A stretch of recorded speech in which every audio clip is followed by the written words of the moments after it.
casi de la cuenta regresiva de unos días más, ya no vamos a estar más en este lugar con nuestras cabañas. Pero agradecido de Dios porque Él produce en nosotros esa buena intención de poder, mediante nuestra fe, un año más estar delante de su presencia, habitando en cabañas, en familia, compartiendo junto a nuestra familia, a nuestros niños, jóvenes, en eso tan humilde que el Señor nos deja para que nosotros podamos aprender, donde nos pone a nosotros en una posición a todos iguales. En estas humildes cabañitas nosotros somos felices, nuestros niños juegan, se ríen. Mediante nuestra fe nosotros agradamos a Dios. Mediante nuestra fe, que es importante tenerla porque dice que sin fe es imposible agradar a Dios. De manera que se acerca a Él, crea que Él está, que su presencia es manifiesta en este lugar, en este campamento, mediante la omnisciencia, omnipresencia de nuestro Dios. Él habita en todos los lugares donde están sus hijos, guardando sus fiestas. A nuestros hermanos que han pasado por momentos difíciles, aún siguen perseverando en los caminos del Señor. Por eso, cómo no estar contento y agradecido de que Él un día tuvo misericordia de nosotros y su gracia nos alcanzó. Dios un día tocó nuestro corazón, tocó nuestra puerta y nosotros lo invitamos a morar nuestra vida. Por eso que por ahí tenemos que meditar nosotros como hijos de Dios, como jóvenes, como adolescentes, que nosotros no somos cualquier cosa.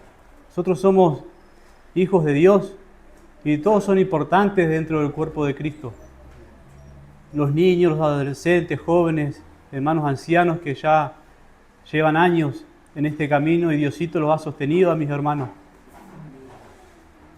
Y Dios ha sostenido a todo aquel que le teme, nos ha protegido de accidentes. Y mis hermanos que hoy no están con nosotros se han ido a descansar con una esperanza de vida y eso nos llena, eso nos consuela, eso nos da fuerza, nos da impulso a nosotros para seguir hacia adelante. Por eso que en esta fiesta ojalá que podamos nosotros aprender, a cada momento podamos nosotros poner un corazón blando, que podamos nosotros como hijos de Dios aprender de mi hermano, aprender de mi hermana, del joven, que no tengamos un corazón duro, porque sabe que la palabra nos enseña que en el fin de los tiempos dice que la ira de Dios va a ser para con el mundo. Entonces nosotros, mediante nuestra obediencia, esperamos aquel cielo y aquella nueva tierra donde mora la justicia, donde allí vamos a estar para siempre con el Señor. Pero mientras tanto nos toca obedecer, nos toca permanecer siempre en la presencia del Señor.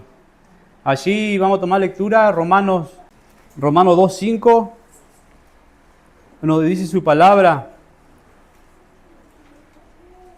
pero por dureza y por tu corazón no arrepentido, atesoras para ti mismo ira, para el día de la ira y de la revelación del justo juicio de Dios. Estamos acá, tenemos buenas intenciones para nuestra familia, para nuestra vida, para nuestra esposa, para la iglesia. El deseo, yo creo, de nuestro ministro es que todos juntos caminemos a aquel lugar, que todos juntos lleguemos perseverando en bien. Y después nos sigue diciendo su palabra en el versículo 8, pero ira y enojo a los que son contenciosos y no obedecen a la verdad, sino que obedecen a la injusticia. Entonces aquí vemos dos partes: vida eterna a los que perseveran haciendo el bien, y ira y enojo a aquellos que no hacen la voluntad de Dios. O quizás, hermano, sabe que muchas veces tratamos de hacer la voluntad de Dios, pero igual somos muchas veces contenciosos y Y perdonando la palabra, muchas veces quizás somos mal arriados, no nos gusta que nos digan nada, nos queremos superiores, nos creemos que tenemos fuerzas para yo hablar mal o responder mal. Pero ojalá que Dios ponga en nosotros un corazón, como decía al principio, blando, que no atesoremos para nosotros mismos, porque yo quiero que estar delante de la presencia del Señor para vida eterna. Por eso nos esforzamos todos los que estamos en este lugar, porque queremos algo mejor para nuestras vidas y creemos, como decía, mediante nuestra fe, que hay un cielo nuevo y una nueva tierra donde allí mora la justicia. Y a través de la historia sabe que nosotros encontramos en la palabra que cuando anduvo el Señor Jesús por la tierra, tuvo muchos encuentros con personas en su caminar, en el cual esas personas eran necesitadas, esas personas estaban con mucha necesidad de salud, esas personas leprosas, esos ciegos, esas personas que no tenían otra salida más que mendigar, más que pedir, esas personas que eran indiferentes a las demás personas y eran marginados de una sociedad y acudieron a la ayuda del Maestro y pidieron misericordia y el Señor los sanó. Como ha sanado, yo creo que a cada uno de nosotros, como ha sanado nuestra vida. Vamos a darle lectura allí en Lucas 17:12 para ir viendo. Aquí dice su palabra 17:11, 10 leprosos son limpiados. Yendo Jesús a Jerusalén, estaba entre Samaria y Galilea, y al entrar en una aldea le salieron al encuentro 10 leprosos, los cuales se pararon de lejos y alzaron la voz diciendo: Jesús, Maestro, ten misericordia de nosotros. Y cuando él les vio, les dijo: id, mostraos a los sacerdotes. Y aconteció que mientras iban, fueron limpiados. Entonces, como vemos aquí, una linda oportunidad tuvieron estos 10 leprosos, el cual después relata la historia que uno solo vino a darle gloria al Señor. Pero lo que yo quería destacar de esta historia, que pidieron misericordia y la tuvieron porque la pidieron a tiempo, porque su corazón estaba con necesidad. Y así podemos ver también la segunda historia también de los 2 ciegos en Mateo 9:27. Y a través de estos versículos, hermanos, vamos a ir viendo que tuvieron la oportunidad así como la tuvimos cada uno de nosotros. Y sabe que triste y lamentable, porque también hay una historia muy conmovedora que la vamos a leer más adelante, que no tuvo esa oportunidad. Mateo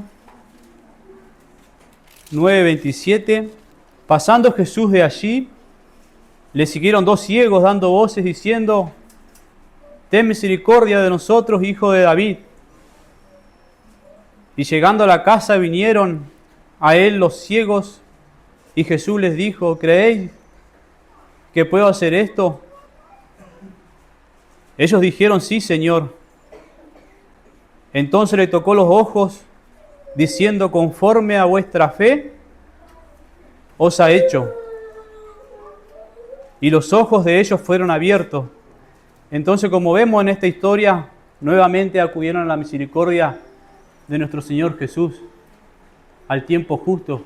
Aprovecharon la oportunidad que Jesús pasaba por aquel lugar y fueron librados de su condición de vida, y les devolvió la vida, les devolvió su vista el Señor Jesús, y pidieron misericordia a tiempo. Por eso, como cuando empezábamos a leer, hermanos, sabe que leíamos que decía: por la dureza de tu corazón no arrepentido. Ojalá que podamos meditar, los que ya tenemos también un compromiso con Dios, si nos estamos desviando del camino y ya hemos quizás perdido ese primer amor, que podamos nosotros humillarnos ante su presencia, que podamos pedir perdón a Dios Todos los días tenemos la oportunidad de llegar a la presencia del Señor a través de nuestras oraciones, con humildad, con temor. Somos imperfectos y yo creo que nadie es perfecto, pero tenemos un Dios que todo lo ve, todo lo oye, y un Dios de misericordia.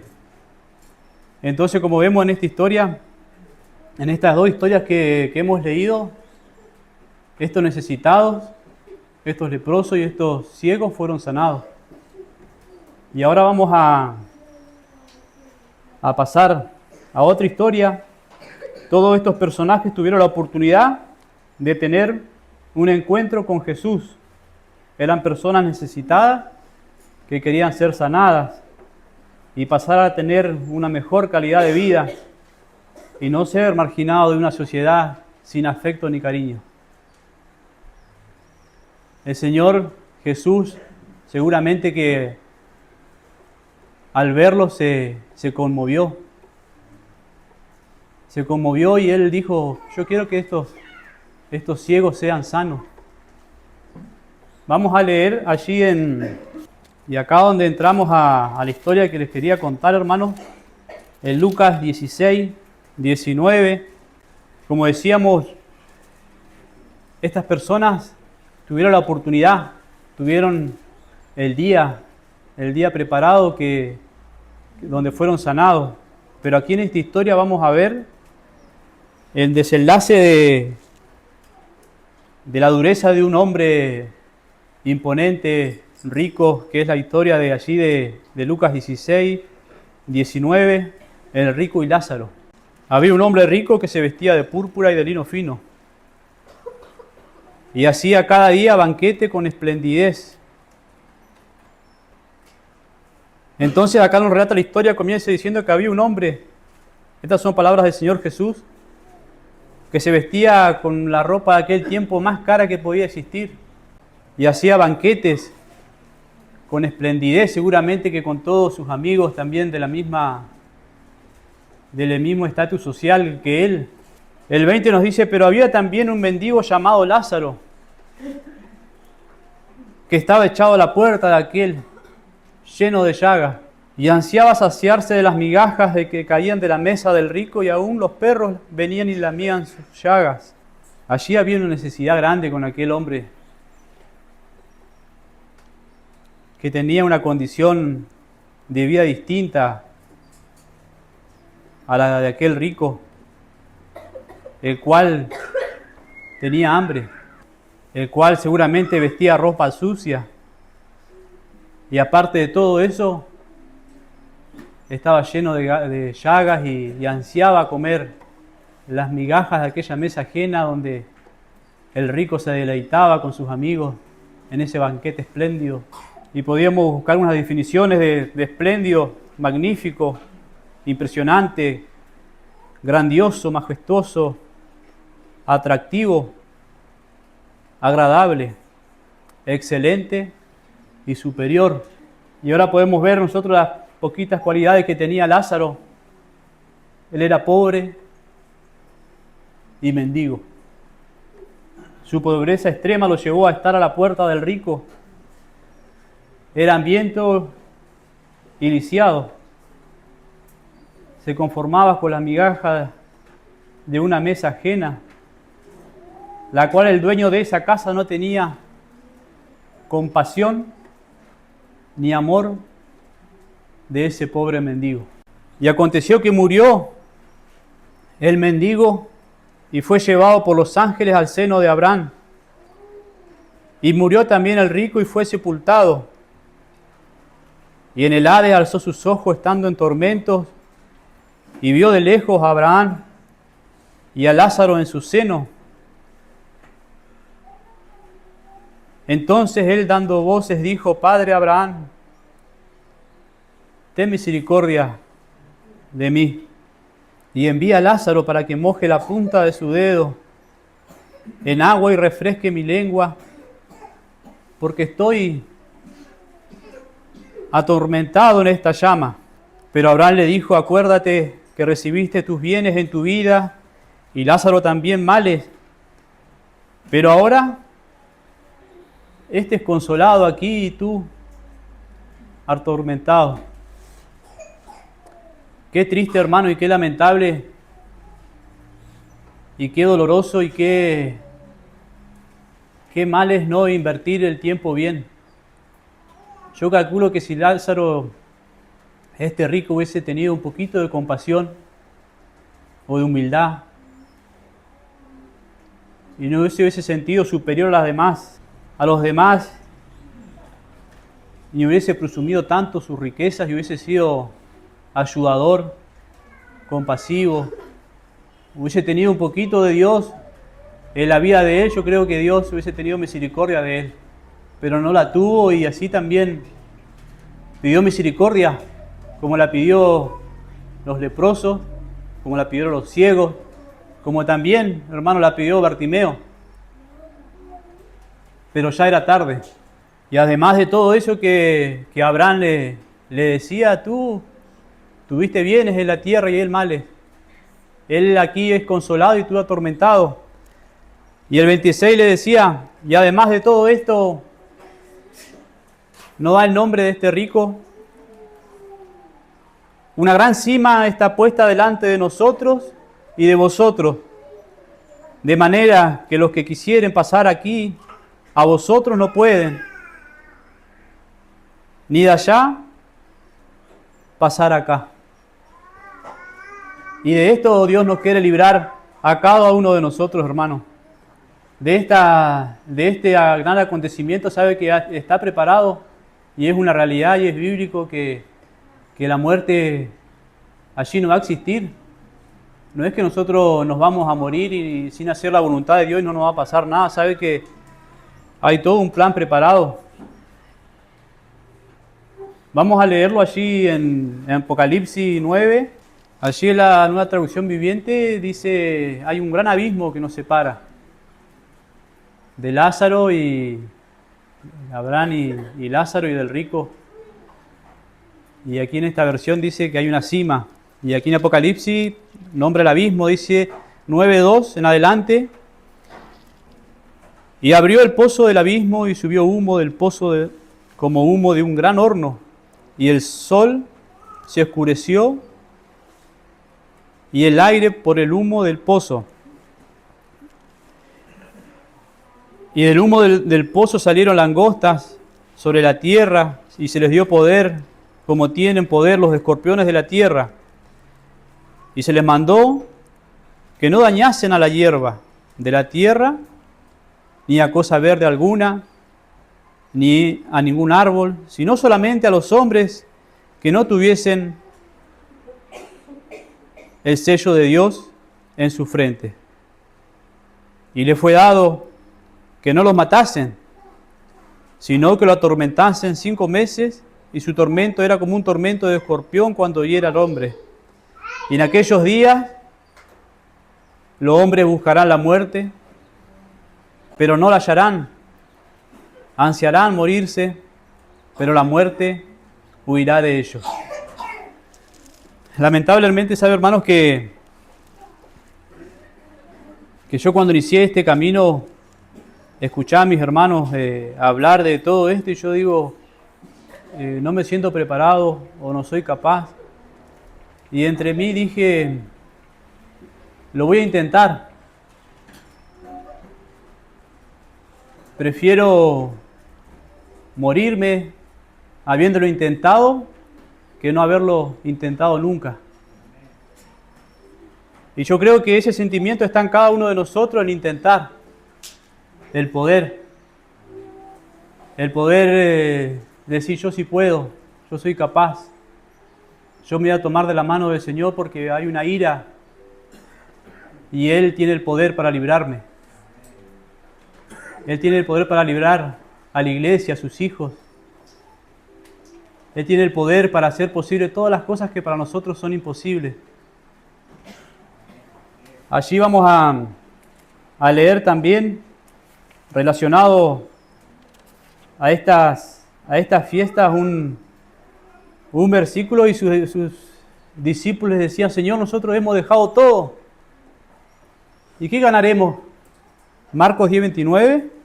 10:28 de Marcos nos dice: entonces Pedro comenzó a decirle: aquí nosotros hemos dejado todo y te hemos seguido. Como cada uno de nosotros que está en este lugar, hemos dejado los trabajos, hemos dejado nuestros bienes materiales solos. Y Jesús le respondió y le dijo: de cierto os digo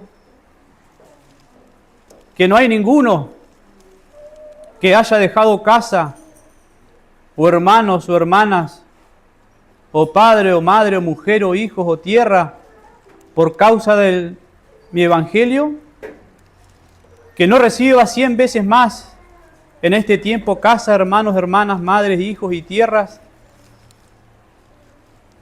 con persecuciones, y en el siglo venidero, vida eterna.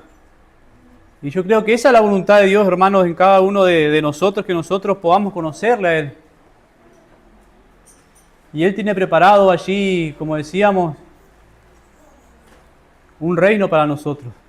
Mientras tanto, nos resta obedecer, nos resta caminar, nos resta muchas veces, aunque no nos guste los que nos presentan en el camino, agachar la mirada y humillarnos y seguir hacia adelante, a ese blanco celestial que está preparado. Como decía el versículo allí: puestos los ojos en Jesús, el autor y consumador de la fe. Hermanos, que Dios nos pueda bendecir a cada uno de nosotros. Hoy es el tiempo.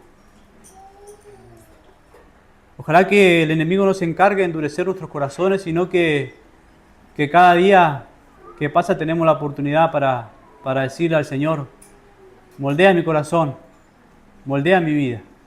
No me gusta como yo soy así. Quiero ser un mejor padre, un mejor hermano, una mejor hermana. Quiero ser un mejor joven. Porque nuestra fuerza, hermanos y jóvenes y adolescentes, saben que no es suficiente para hacer eso. Dios tiene fuerza. De Él viene el poder. De Él vienen todas las cosas. Que en estas fiestas podamos irnos llenos de su bendición, de su presencia, a nuestro trabajo, a nuestros colegios, a donde quiera que vayamos, que la presencia del Señor seguramente, si tememos y guardamos su mandamiento y obedecemos, siempre va a estar con nosotros donde quiera que vayamos. Entonces, hermanos, que Dios nos pueda bendecir. Sería esto lo que tenía para compartir, y que si nos toca sufrir, seguramente cuando en el fin de los tiempos, en ese reino preparado que está para cada uno de nosotros, allí vamos a ser felices, hermanos. Vamos a la lectura del último versículo, segunda de Pedro 3:9. El Señor no retarda su promesa, según algunos la tienen por tardanza, sino que es paciente para con nosotros, no queriendo que ninguno perezca, sino que todos procedan al arrepentimiento. Que Dios los bendiga, hermanos, que puedan terminar este sábado de la mejor manera y el resto de la fiesta que queda por delante con la ayuda del Señor, que nos podamos ir, como decía, todos a nuestros hogares con la hermosa bendición del Señor, y que Dios nos dé fuerza, como decía, para poder siempre aprender de su palabra y que no nos pase lo mismo que le pasó a ese rico endurecido que pidió misericordia y ya era tarde. Hoy tenemos la oportunidad, hoy es el día, hoy es el tiempo oportuno. Mientras Dios nos dé vida, tenemos esperanza. Así que gracias, hermanos, por la atención, y a mi hermano por la oportunidad.